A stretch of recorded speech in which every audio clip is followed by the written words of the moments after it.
p.m. on KBC Channel 1.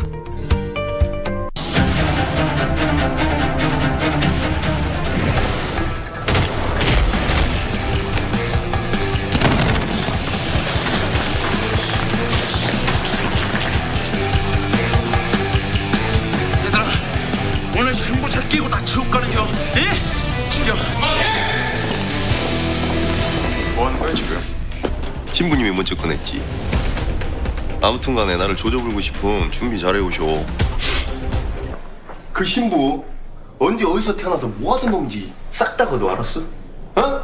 예, 사장님. 그럼 가.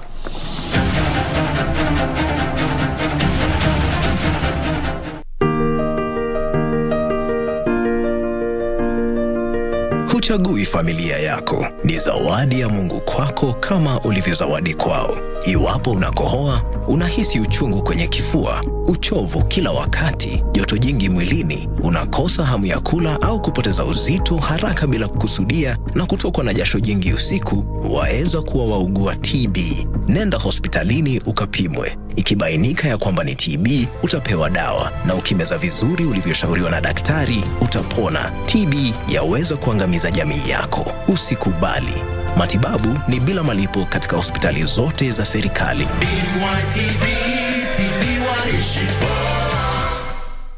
The Policyholders Compensation Fund, PCF, is a state corporation under the National Treasury and Economic Planning that was established under the Insurance Act with the primary mandate of providing compensation to the claimants of an insurer placed under statutory management or whose license has been cancelled. It was established for the secondary purpose of creating confidence in the insurance sector. Policyholders Compensation Fund, dhamana ya bima yako.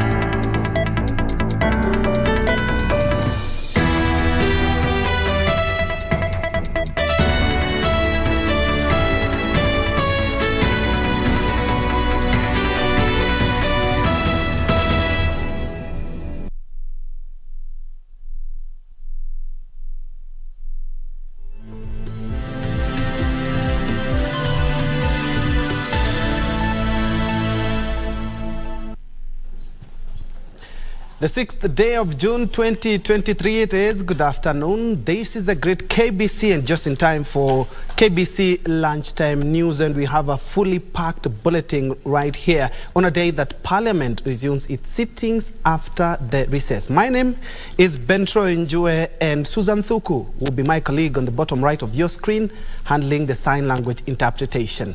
Straight to the news.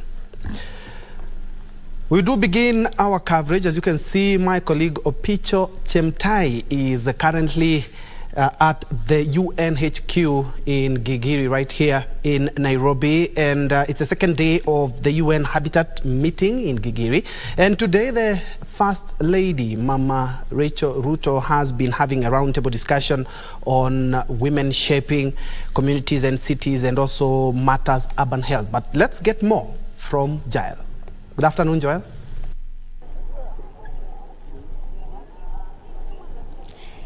Good afternoon to you back at the studio. Today being the second day of the UN Habitat Assembly, the theme has been around women shaping communities and cities. And in the morning, the morning session that was graced by His Excellency, the First Lady Rachel Ruto, she talked about various array of issues. And she mentioned about women being at the forefront, women being given the leadership role. And also, she also talked about women being empowered, that when you empower a woman, then you empower the whole community. She also talked about table banking, a project that she introduced back in 2019, that she says that it has been able to help a lot of women, and she's keen to push it to mashinani so that a lot of women can actually benefit from it. She also talked about the need of Kenyans embracing the bottom-up agenda, that when Kenyans embrace the bottom-up agenda, then a lot of problems, or rather a lot of challenges that is facing Kenya can actually be solved through it.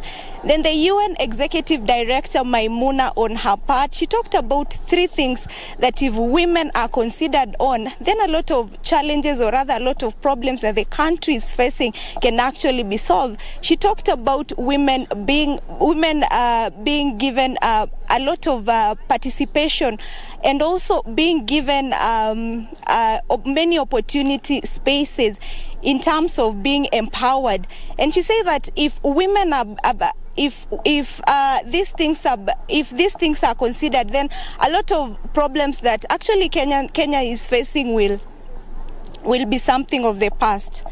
That's it from me here at Gigiri. Back to you at studio. Thank you so much, Jael Chemutai. Thank you so much for that report. Indeed, it was the second day of the UN Habitat meeting in Gigiri there, and eyes have been focusing on the First Lady for that, beg your pardon, for the First Lady being there and talking about women shaping communities and also the urban centers as well. From Gigiri, we now cross over to the KICC, where the Senate Health Committee is having a sitting in regards to the botched malaria nets scandal. Let's first of all listen in. Currently speaking, I believe it's a former CEO. And the tender then stood terminated. Chair, that's a summary of how the entire process unfolded. In this document that you have, Chair, you have the Global Fund documents in terms of their grant confirmation. You have a copy of our tender document. You have the letters that we sent to all bidders on the 5th, informing them of the unsuccessful bid that they had done. And you'll also have a copy of the opinion that was done. You have a copy of the evaluation report, which is signed by all members of the evaluation team with all the details of how the whole process went. You have a copy of the due diligence report that was done on those that are at the financial evaluation stage, for those companies that got financial evaluation stage. And you will find the tender opening document. You will find the internal memos appointing the tender opening committee and indeed the evaluation committees. You will find the clarifications that we sent to the bidders once we had extended the timeline. You will find copies of the adverts, both the original, the initial advert in January and the extension, and a tender document which also shows the guidelines that bidders use when they bid, and some of which that we relied on and invoked in terms of the extension of the tender period. And finally, you will find the communication from the ministry, the one that I made reference to, in terms of the specifications for the nets and the various parameters, where you will see for polyester nets, what are the different specifications. For polyethylene nets, what are the different specifications? And what are the colors? What are the shapes? What are the size dimensions? What are the designs? What are the insecticide impregnation, different chemicals? What are the border fittings, the labeling, the descriptions, the packaging, all which was part of the tender document as appropriate. And you will also find communication between the National Treasury and KEMSA agreeing on the quantities and the specific delivery areas of which particular net and which particular county and the quantities.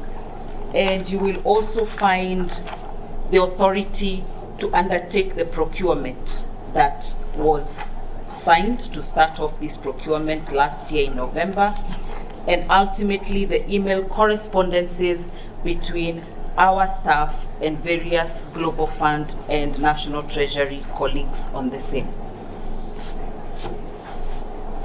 In terms, Chair, of my suspension,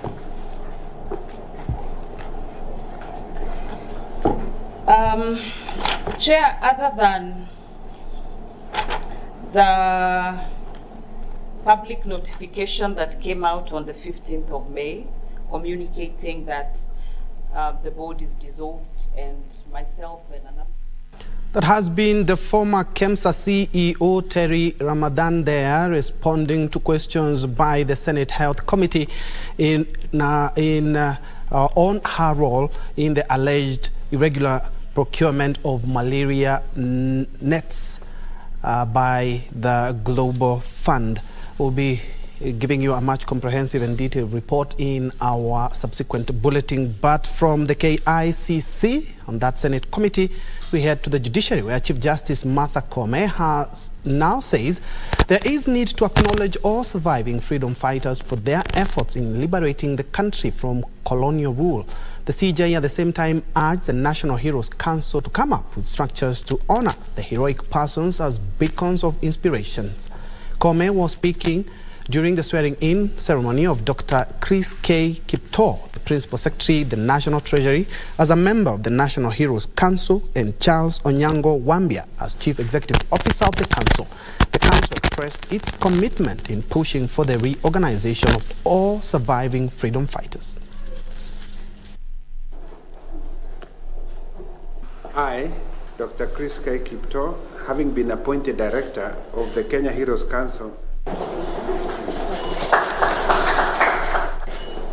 I, Charles Onyango Wambia, having been appointed Director of the Kenya Heroes Council.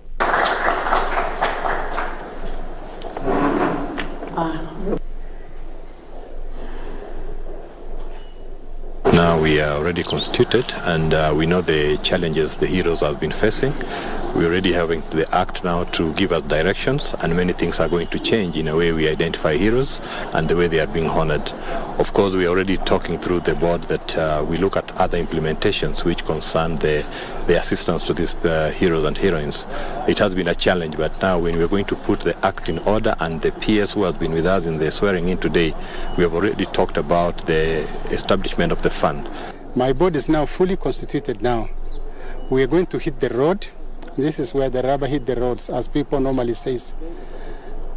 We are going to honor our heroes and heroines, those who are alive and those who are not with us on this world today. That is posthumously. Therefore, we have a provisions in our Act in the last schedule, which gives us powers to nominate heroes from 14 schedules. This includes the freedom fighters, educationalists, the scientists, the philanthropists.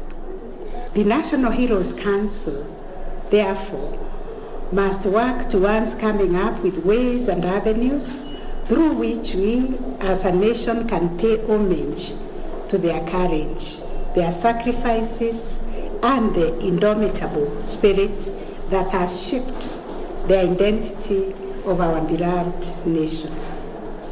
I urge the National Heroes Council to ensure that the stories of our heroes continue to inspire us, motivate us, and drive us towards a future that is vibrant and promising, as the heroes themselves did.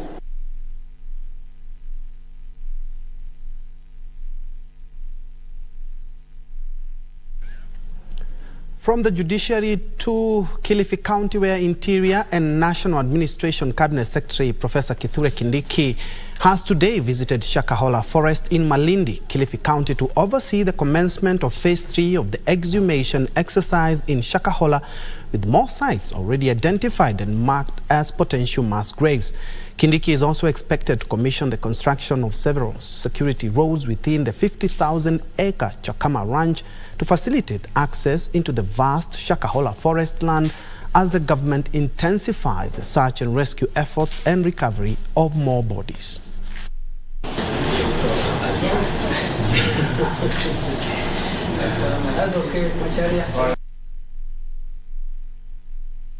Elsewhere, residents of Malaria town have raised the red alert over the frequent fires that they claim have left lives lost and property worth millions of shillings destroyed in the recent months. They claim despite the town being a major business center in the region, it lacks basic fire emergency equipment and personnel. Residents and business people in the region are appealing to the Samburu County government to establish and equip a modern firefighting center to prevent frequent loss of property and life. Retired firefighter Geoffrey Loingojine has urged the business community to install fire equipment in their premises to help avert losses. But unaona hapa tumesingira nayo kwa sababu tulienda hapo pia hawakuweza kutusaidia, tukatafuta ile Malaria ili inatuhusia maji hapa ya chumvi ndio waliweza kutusaidia. I advise my dearest governor to avail firefighting vehicles in order to safeguard the properties and the lives of the people in Malaria, like the other counties all over Kenya. Tunaomba serikali yetu ya county iweze kutusaidia firefighter hata ikue mbili, moja ikue Kisima, nyingine hapa na nyingine Wamba, na nyingine iende huko Barawili, ili hii moto ikitokea kama ili litokea hapa shule na ili litokea huko Kisima inakuwa ni haraka sana kufika huko. In other news, more than 93 motorbikes which had been seized by police officers during protest in Brook Trading Centers at Kapsaos, Kericho County, have been released to their owners. This comes after a dialogue between Kericho East OCPD Peter Mutuma and the residents who promised to maintain peace, which has seen normalcy return in the area. The residents had taken it to the streets, protesting against the use of tea harvesting machines by Ekatera, which saw destruction of property and torching of machines. Tumeregona na wananchi, wameona mahali tulienda kwa makosa na wako na utulivu. Tumefurahi sana. Kwa pikipiki zote sio silikuwa na integrity, unattended, sio kunasa, unattended. Sawa.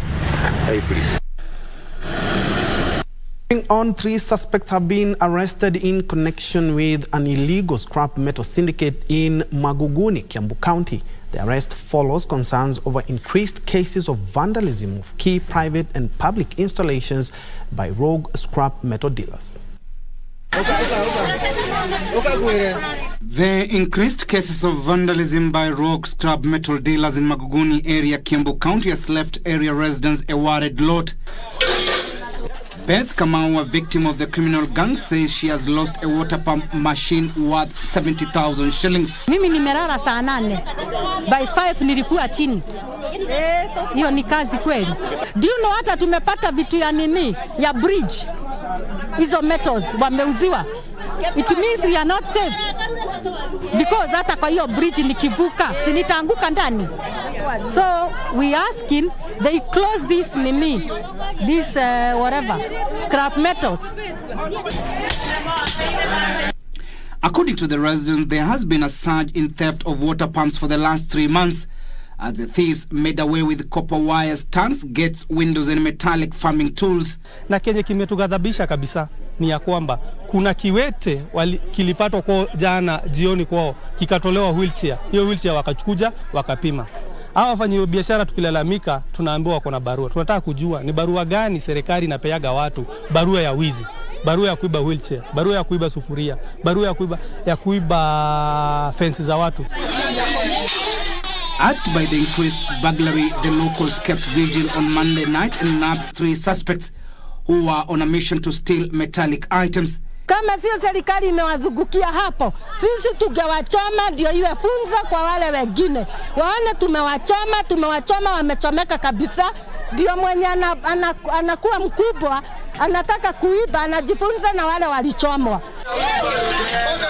Now calling on the police to take action on the suspects to secure their property. Doma yangu walitoa yote kwa shamba. Mahidi kikoma wametoa. Mimi nataka washukuriwe hatua kali. Masufuria, ukiosha sufuria unaacha hapo nje wanachukua. Unakuta wamebeba. Kuku kufugulia wamebeba. Hawa watu washukuriwe hatua kali sana. Timothy Kipnosu for Lunchtime News. Moving on, police officers this morning thwarted planned protest by a section of civil society's protesting section of the contentious finance bill ahead of the resumption of National Assembly sittings this afternoon. A number of protesters who tried to gain access to Njue Gardens, the venue of the planned meeting, were arrested and taken to Central Police Station for questioning. However, some were able to escape the clutches of the men and women in blue. The protest come amid the resumption of the National Assembly, in which legislators are expected to debate the contents of the finance bill ahead of the budget reading set for 15th of June. Wengine wetu watu 15 wameshikwa leo, lakini hatutachoka kutetea haki za Wakenya. Hatutachoka kusema kwamba hiyo finance bill itatuumiza, itafanya Wakenya wakose vyakula, itafanya Wakenya wafutwe makazi, itafanya Wakenya waumie sana, na sisi hatutakaa chini ili tuone tunaangamia, na tutazidi kufanya maandamano, tutaenda mahakamani, tutaenda bungeni, tutatumia mbinu zote ambazo tunazijua ili kuweza kustop hii finance bill. Wameshikwa, wengine hata wameshikwa wakitembea kwa kwenye maandamano, unaonekana tu hivi unashikwa.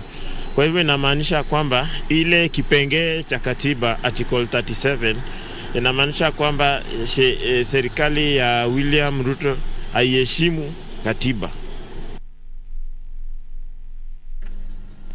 Away from that, as the world observed the Environment Day, stakeholders in the environment sector from Nyandarua County have warned traders and apartment owners in the region against releasing sewage and effluent into open trenches.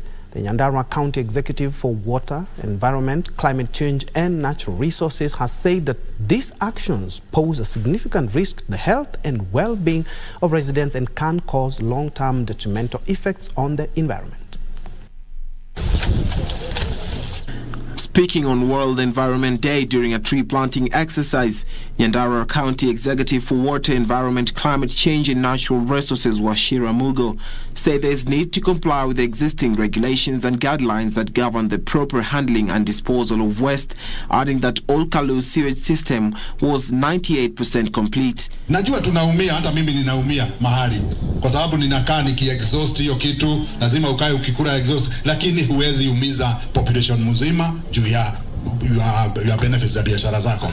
Lazima hizo mangorofa ziweke hizo takataka zao za nyumba kwa septic tank. This comes following cases of traders irresponsibly disposing sewage deposits, which posed severe health consequences for individuals who come into contact with contaminated waters. Plastic zinaturahisishia sana kazi, lakini madhara yake ni mbaya. Tunaona kama vile tunasema tuna hizi chupa na zinatusaidia sana kurahisisha mambo. But what do we do with what we are creating? The area residents were urged to plant more trees and venture into tree seedling selling businesses. Let us create jobs on these nurseries, because these seedlings, they are not coming out of the county, outside the county. We are buying from the youth. For Lunchtime News, I'm Alvin Kaunda.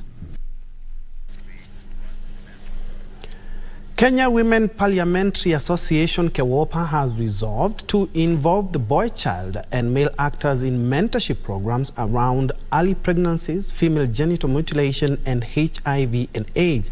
The mentorship approach change was prompted by the ever-increasing gap between the guy child and the boy child, and the burden placed to the guy child by the society.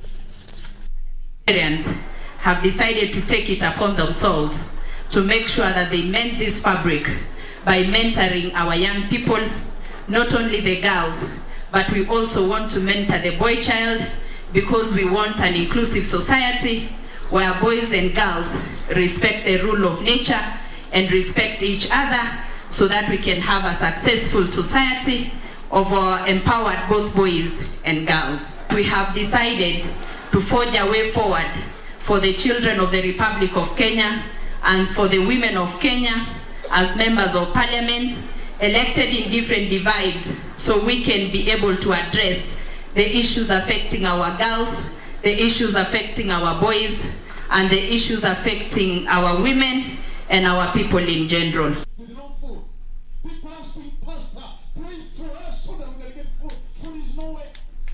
Now, teachers have been challenged to be creative and make the competency-based curriculum CBC simpler. Speaking during the graduation ceremony of teachers at Busia Teachers College, Dr. Irene Mutava, a lecturer at Maseno University, stated that for the CBC to succeed, teachers should use available local resources to reduce the burden on parents. And he laughs. You know that sometimes he laughs as if he doesn't know he's watching you. And when the night time comes, it is now a challenge for these teachers who are graduating today to convince the parent that it is not expensive, because it's all a matter of being creative. And creative means what? Exploring what the syllabus needs, interacting with the environment, and bringing the learner on board to ensure that this activity which this teacher is trying to achieve in class has been actualized by interacting with this learner and the environment. Na hasa kama walimu ni kutumia vitu au vifaa ambavyo vinapatikana katikati yao na hasa katika mazingira ambayo wanayoishi kwa kufunza na kuhakikisha kwamba mtaala huu unafaulu.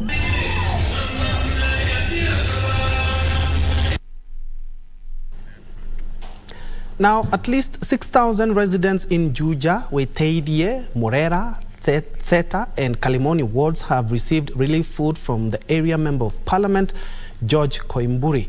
According to the legislator, the situation has been aggravated by failed rains in successive seasons in the largely semi-arid area, which also has a huge peri-urban population. He noted that about 20,000 residents have been identified by his office as being in dire need of food support and called out for more donations. Koimburi said the locals who received the food aid were about a third of those facing hunger.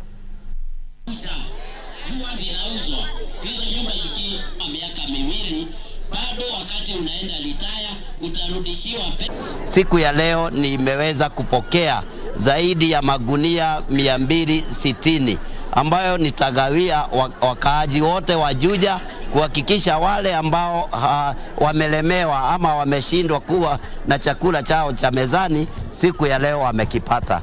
Jambo lingine ni mambo yenye tunasema ya hizi chakula ni za akina nani? Ni za wale ambao wako chini kabisa. Ukiangalia kama eneo letu la ubunge Njue ni area ambayo tuko na shida kubwa sana wakati wa mavuno. Tumefurahia kwa kupata hii chakula kwa maana yu MP ana ubaguzi, amepea kila mtu yeyote yako huku ambaye alimpigia kura na mwenye hakumpigia kura. Wale ambao wamechukua chakula And from Njue to Kisii now, where learning institutions in the county have been challenged to put up perimeter walls and install fire extinguishers to mitigate fire incidents and insecurity. Speaking in Kenyenya, Kisii County Commissioner Tom Andere said there is need to employ new approaches to reduce cases of insecurity and drug trafficking in learning institutions. He appealed to school management committees and elected leaders to prioritize the construction of perimeter walls to reduce incidences of crime.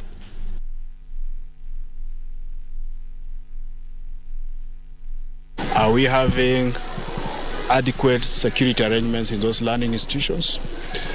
When you look at this particular school, the fence is quite porous, meaning that it leaves room for any intruder to walk in and commit such an assault. So we want them to prioritize putting perimeter walls and ensuring that learning institutions remain secure. We also want to appeal to learning institutions to ensure that the private security guards they hire are people who are well trained. We also want to insist that board managements incorporate security agents in their meetings so that they can be able to address emerging security concerns.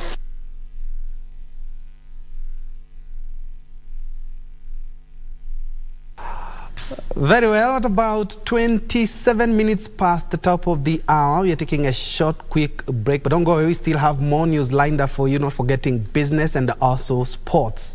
Be right back after these short messages.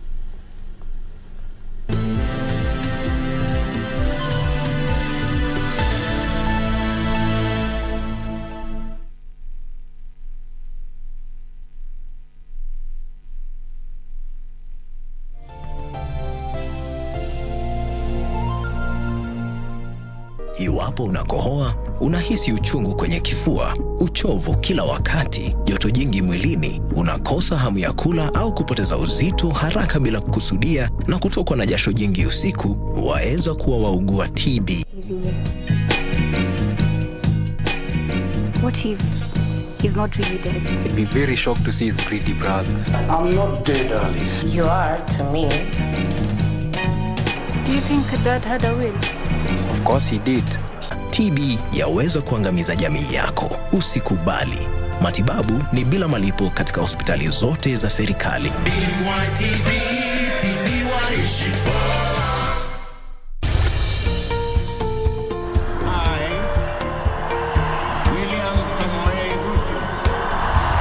After the dust settled on rigorous campaigns, Kenyans are waiting for elected leaders to deliver on their pledges. Have you used the hustler fund? When your children sleep hungry, when you can borrow 500 or 1,000 shillings and they have some food on the table. So the 500 you're giving me now is out of 5? I'll still give it 5 out of 5. Every week, we bring you an honest assessment of the national and county governments. What is the impact of the Hustlers Fund? There are people who borrow praying they don't have to pay back. For example, they pray that the owner dies. The Scorecard. Every Tuesday at 10 p.m. on KBC Channel 1. Welcome to East Africa. This is Safari Rally Kenya. The WRC Safari Rally is set for June 22nd to June 25th in Naivasha.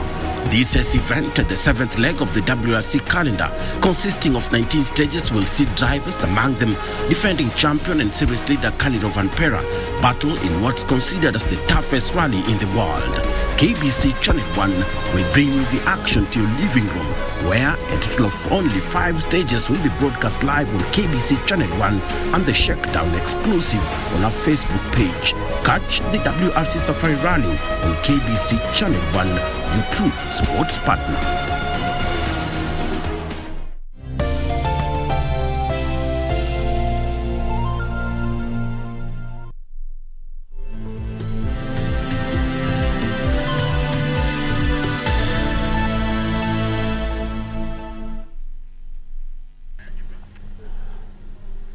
Welcome back to Lunchtime News. Let's proceed. The National Authority for the Campaign Against Alcohol and Drug Abuse, NACADA, has attributed the high rate of unemployment as being amongst the major contributors of drug abuse in the country. The authority, which has initiated an awareness campaign program targeting young people to help reduce consumption of drugs and alcohol, says concerted efforts are needed to ensure the fight against drug abuse and alcoholism is won.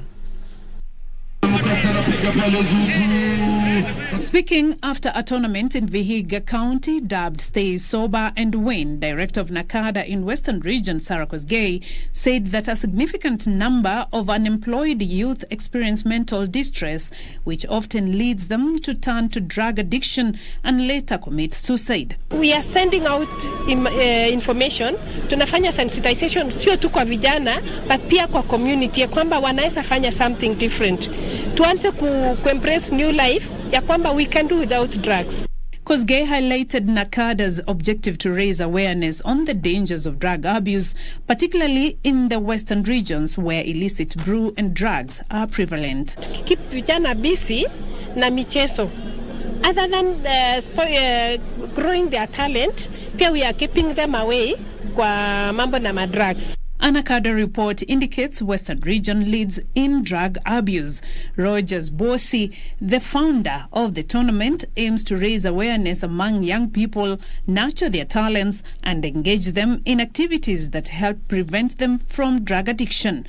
Mwaka ujao tutajaribu kushikana na tufanye hii michezo isikue ya Hamisi peke yake, lakini ikue ya kaunti nzima. Kosgei called on county governments to comply with regulations governing drug abuse control, while at the same time asking them to utilize funds collected from alcohol licensing to establish rehabilitation centers for drug addicts. County sasa wana license the bar owners. Tunasema kwamba part of the money that the counties are collecting watumie kujenga ma rehabilitation centers ndio tuweze kusaidia wale wameathirika sana. Beatrice Gatonyengetich, Lunchtime News.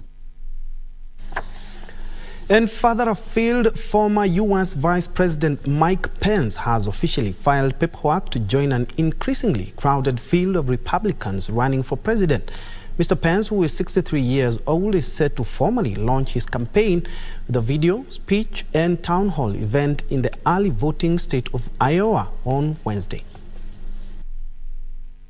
The move pits him against Donald Trump, the man he served in the White House with for 4 years from 2017 to 2021. Then President Trump pressured Vice President Pence to overturn Joe Biden's election victory when he presided over the certification of results in Congress and admonished him for lacking courage when he refused. Closer home, Bissau Guineans voted Sunday in a highly anticipated election to fill Guinea-Bissau's national legislature more than a year after the West African nation's president dissolved parliament. Nearly 1 million voters were registered to elect more than 100 lawmakers from 6 parties with active seats in the National People's Assembly, according to the Center for Democracy and Development, an African human rights organization. In neighboring Uganda, the bodies of the 54 Uganda People's Defense Forces UPDF soldiers killed by Al-Shabaab a week ago in Somalia will be flown home this week, the military has said, without specifying the exact day. The discovery of the bodies took place as the Uganda People's Defense Force regained control of the forward operating base in Bulo Marir, about 120 kilometers southwest of Mogadishu, State House Uganda said via Twitter on Saturday. Reporting for Lunchtime News, I'm Daniel Mogo.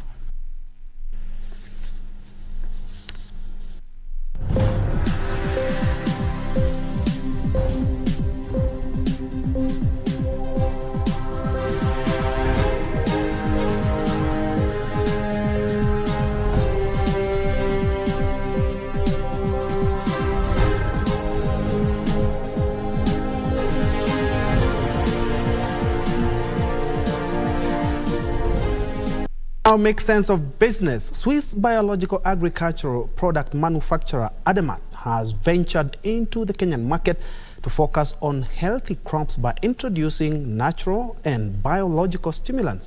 Regional Commercial Manager Hamis Kerr says training farmers on regenerative and sustainable agriculture will not only improve soil health but also enhance environmental conservation.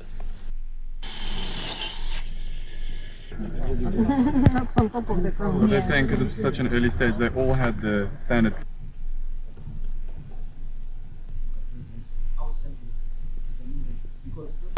More roots, longer, bigger roots, but also more root head. It's all about looking at nature, what is nature's solutions, and taking the best of nature and applying it to farming. We want to be basically trying to reduce the pressure in terms of the cost of production, but also by reducing the amount of products that we're spraying, it also reduces the pressure on the soil.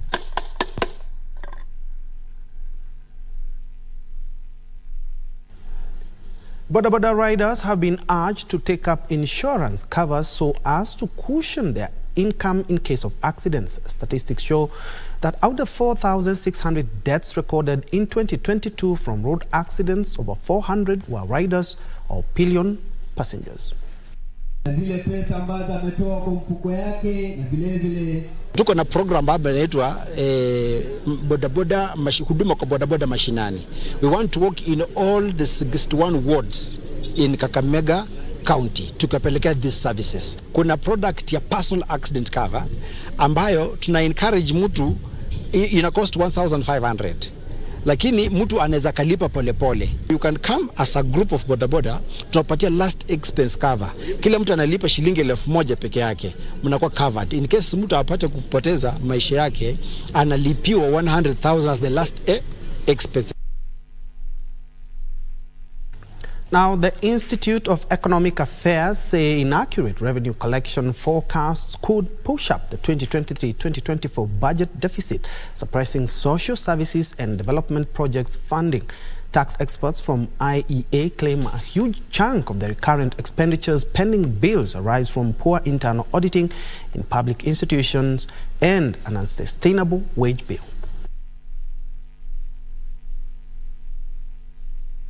In terms of reducing the overall budget, but when it comes to the numbers, the numbers as we have it, we don't see that reduction in the budget.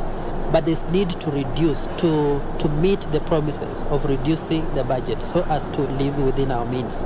So the challenges that we've been having, for example, delays, disbursement of funds, they result from that huge deficits that we have been implementing for over 10 years. So we've reached at a moment in time when the loans that are maturing, especially the Euro bonds, the external loans, are really maturing very fast.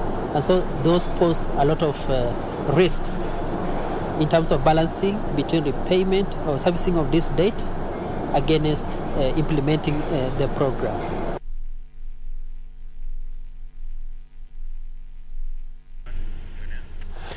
Very well, at about 39 minutes past the top of the hour, we are taking another quick break. But when we come back, I'll run you through some more stories. Then we head for sports.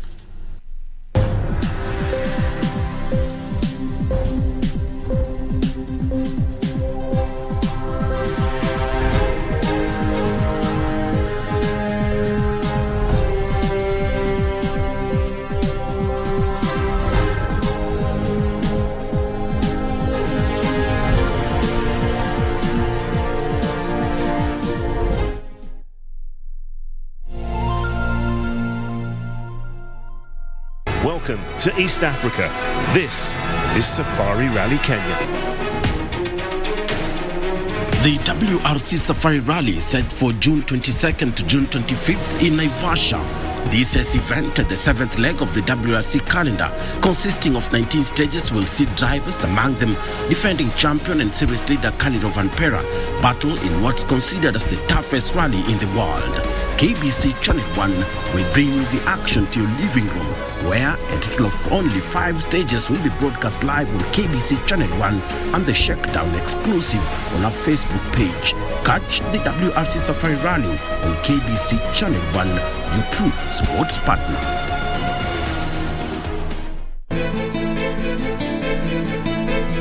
Jamani, unajifungia tangu jana. Mwenzako nsharudi hata salamu. Dad, you know if there's something wrong, you could just tell me. Yes, baby girl. I'm fine. Habari za kombo? Hayuko madam. Wasiwasi wa nini sasa? Naweza kuwa hata unajua ukweli tu. Ananipima akili. I told you to stay away from this issue. Pili is my best friend. Wake up this morning with a smile on my face, the sun shining bright. My name is Amalia. I'm 9 years old. I'm a model and fashion designer.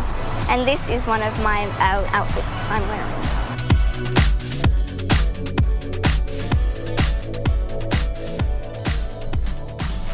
When I was about maybe 6 years old, my mum asked me this question. Instead of asking me what do you want to be when you grow up, she asked me what do you want to be now. And I said I want to be everything I already am, and I also want to add fashion to it. Gosh! And the other said, golly. And you can see the two here, Willow and Holly. And they are really, really shocked. Choose the shoes. If choose the shoes, choose the shoe he choose. Today I'm going to show you how to make the yummiest lemon cupcakes at the comfort of your home. Na, na, na, na.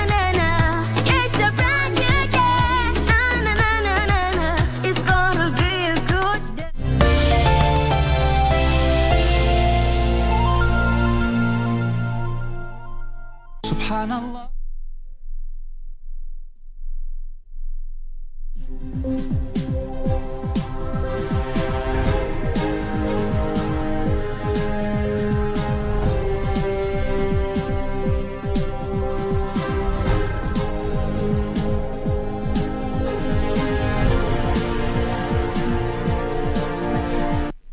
Welcome back and thanks for keeping it Channel 1.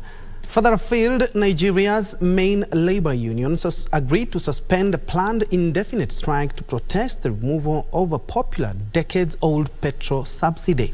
The government had obtained a court injunction stopping Nigeria Labour Congress from embarking on the strike from June the 7th after petrol prices nearly tripled following the subsidy removal last week. In 2012, a wave of strikes ensued when Nigeria tried to introduce a similar measure, with authorities eventually reinstating some subsidies. A meeting between government representatives and the Nigeria Labour Congress and Trade Union Congress leaders agreed on Monday that the Nigerian Labour Congress would suspend the notice to strike forthwith to enable further consultations. Nigeria Labour Congress's executive is expected to meet on Tuesday to approve the agreement with the government. The parties would continue discussions on the union demands, including the upgrade of state-owned refineries so they can produce petrol locally to keep prices low. Elsewhere, ESCOM has spent almost 8 billion rands on diesel to power emergency generation reserves in April and May, a rate that puts it on track to surpass this fiscal year what the utility spent in the previous 2 fiscal years combined. With few other short-term solutions available, both ESCOM and Electricity Minister Goshiento Ramagopa have said that the utility would have to rely on its diesel power open gas cycle turbines, meant to be used for emergencies or during peak demand periods, to compensate for the poor performance of its coal-fired generation fleet and ease load shedding during winter months. And finally, with pressure mounting on the government of Ghana to double up its domestic revenue generation efforts, the Ghana Tax Authority is leaving no stone unturned to ensure that businesses not captured in the tax net are enrolled. The authority's core mandate was to improve tax compliance and increase revenue mobilization toward the advancement of economic growth.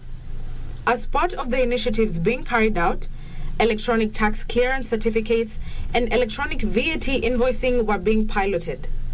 The National Revenue Collector is targeting to rope in 1,600 taxpayers onto the electronic VAT implementation exercise.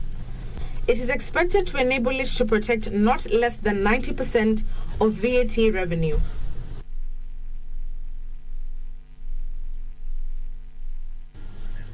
Elsewhere, Australia's central bank has raised interest rates by a quarter point, pushing it to an 11-year high, and warned that further tightening may be effected to keep inflation within the target. The Reserve Bank of Australia hiked the cash rates to 4.1%, saying inflation is still too high and that it wanted to prevent high price expectations from becoming entrenched. Here are the details of this and more in news making headlines from around the world.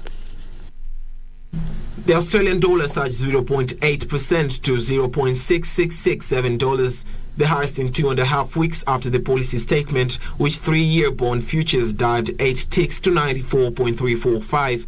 Inflation in Australia has passed its peak, but at 7%, it is still too high and will take some time before it is back in the target range. The Reserve Bank of Australia has increased interest rates by a whopping 400 basis points since May last year, the most aggressive tightening cycle in its modern history. It has surprised markets by hiking again in May after pausing for just a month to assess its earlier tightening. Meanwhile, Apple has unveiled a costly augmented reality headset called the Vision Pro in its riskiest bet since the introduction of the iPhone more than a decade ago, barging into a market dominated by Meta. The Vision Pro will start at $3,499, more than 3 times the cost of the priciest headset in Meta's line of mixed and virtual reality devices. The headset will taste a market crowded with devices that are yet to gain traction with consumers and put it in its direct competition with Facebook owner Meta after years of clashes between the companies over issues like user privacy and control of developer platforms.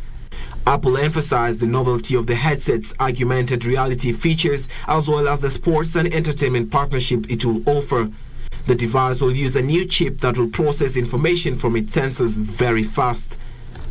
Finally, the more than 180-year-long history of horse racing in Singapore is set to draw to a close. It has been announced that the small Southeast Asian nation's only racecourse, Singapore's Turf Club, will hold its final meeting next year. The country's government will take back the 120-hectare site, which will be used for public and private housing. The sport was introduced in Singapore in the year 1842 when Scottish merchant William Henry MacLeod Reid and several other enthusiasts founded the Singapore Sporting Club.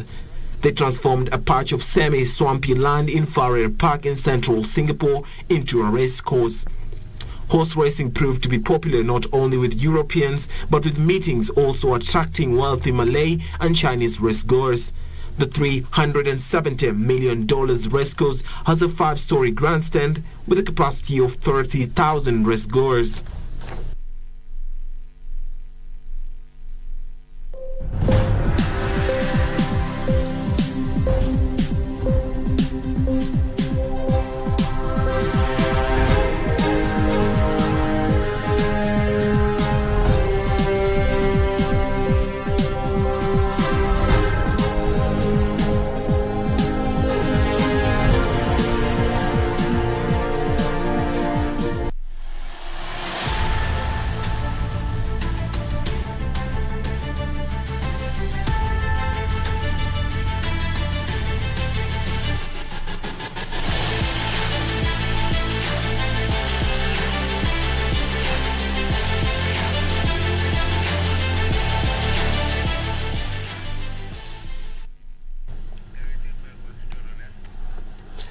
Time to play. We begin with athletics, where World and Commonwealth medalists Mary Moraa, Beatrice Chebet and Daniel Simiu are among athletes that will take part in a 2-day Kenya Police Service Athletics Championships from tomorrow at the Moi International Sports Centre, Kasarani.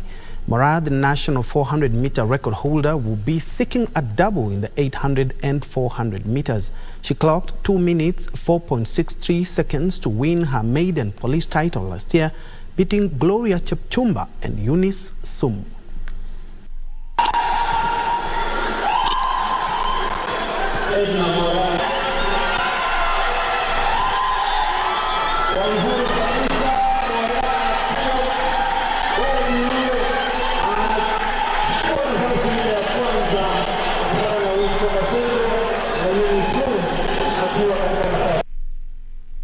We now head to Germany, where Stuttgart secured a place in next season's Bundesliga thanks to a comfortable 3-1 win on the night and 6-1 aggregate win over Hamburg in the promotion-relegation playoff. Stuttgart travelled to northern Germany to face a Hamburg side they had thrashed 3-0 in the first leg. Hamburg made the perfect start when Sonic Ten smashed in the opener in the 6th minute.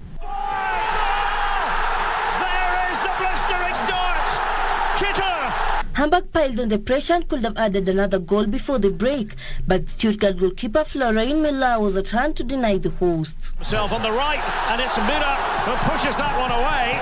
Enzo Mio equalized for the visitors shortly after the break.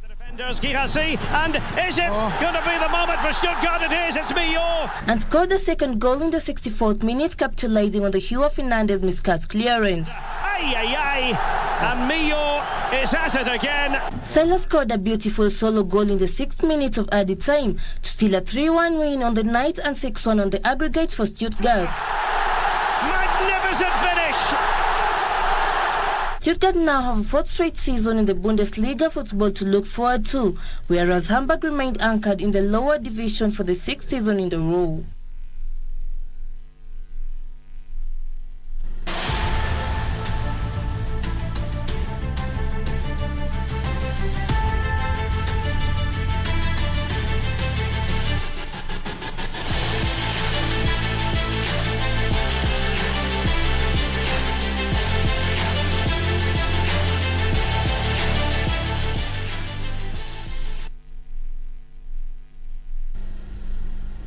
And that's where we put a cap on KBC Lunchtime News this Tuesday afternoon. Thank you so much for joining us. My name is Bentro Njue. Susan Thuku has been on sign language interpreter for this live newscast.